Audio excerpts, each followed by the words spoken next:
নওগাঁর ধামইরহাট উপজেলায় এক তরুণীর অশ্লীল ও নগ্ন ছবি অনলাইনে ছড়িয়ে দেওয়ার অভিযোগে টেক্সটাইল জেলার গোপালপুর এলাকা থেকে এক যুবককে গ্রেপ্তার করেছে ধামইরহাট থানা পুলিশ। তথ্য প্রযুক্তি সহায়তায় পরিচালিত বিশেষ অভিযানে তাকে গ্রেপ্তার করা হয়। বুলবুল আহমেদ বুলুর রিপোর্ট। পুলিশ সূত্রে জানা যায়, ধামইরহাট উপজেলার বাসিন্দা শফিরুল ইসলাম থানায় লিখিত অভিযোগ দায়ের করেন যে তার মেয়ের নগ্ন ও অশ্লীল ছবি সামাজিক যোগাযোগ মাধ্যম সহ বিভিন্ন অনলাইন প্ল্যাটফর্মে ছড়িয়ে দেওয়া হয়েছে। অভিযোগের ভিত্তিতে ধামইরহাট থানার একটি মামলা রুজু করা হয়। বিষয়টি নওগাঁ জেলা পুলিশ সুপারের নজরে এলে তিনি ঘটনাটিকে গুরুত্ব সহকারে তদন্তের নির্দেশ দেন। তার নির্দেশনায় ধামইরহাট থানায় একটি বিশেষ আভিযানিক দল তথ্য প্রযুক্তি বিশ্লেষণ ও সাইবার তদন্তের মাধ্যমে অভিযুক্তকে শনাক্ত করে। সুপ্রিয় সহকর্মীবৃন্দ, আসসালামু আলাইকুম।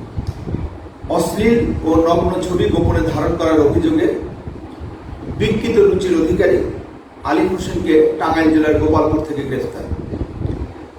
নওগাঁ জেলার ধামইরহাট থানায় শফিরুল ইসলাম নাকি জনৈক ভদ্রলোক অভিযোগ করেন যে কে বা কাহারা তার মেয়ের নগ্ন ছবি ধারণ করে অনলাইনে ছেড়ে দিয়েছে। উক্ত অভিযোগের প্রেক্ষিতে ধামইরহাট থানায় একটি পর্নোগ্রাফি আইনে মামলা রুজু হয়। বিষয়টি পুলিশ সুপারের নজরে আসা মাত্র বিষয়টি গভীরভাবে তদন্ত করার জন্য পুলিশ সুপার ওসি ধামইরহাট থানাকে নির্দেশনা প্রদান করেন।